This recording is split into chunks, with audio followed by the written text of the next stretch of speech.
Does his bad behavior come from shame? Pop psychology will have you believe that under all his negative behavior lies a well of buried shame, which empathy and understanding can heal. But George K. Simon, in his book Character Disturbance, explains how these faulty ideas can actually lead you down a path of being manipulated. For years, psychology has leaned heavily on Freudian concepts, assuming that bad behavior is often a cry for help, a sign of deep-seated shame and guilt. The common prescription? More empathy, more understanding, and more love. Freud had a bunch of neurotic patients, and we are still suffering from his biased body of work.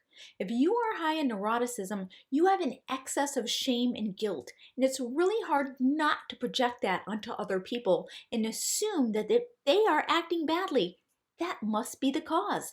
Because if you were being a jerk, it might be because a shame defense was kicking in. The problem is that not everyone is like you. Simon's work presents a very different picture.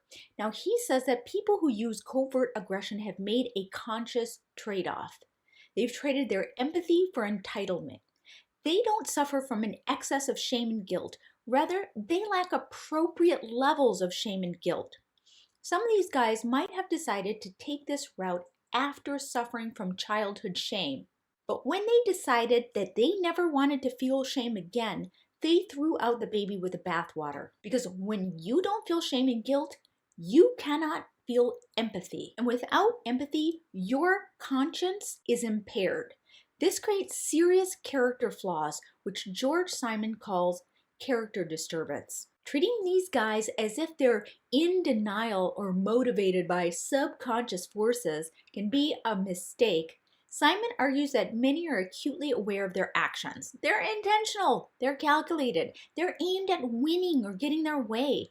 It's about control, not a hidden cry for help. So this is where the manipulation lies.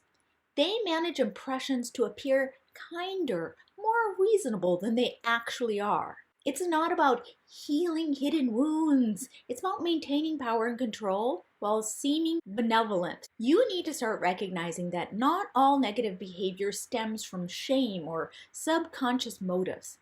Sometimes it's a deliberate choice, a strategic move in a game of control.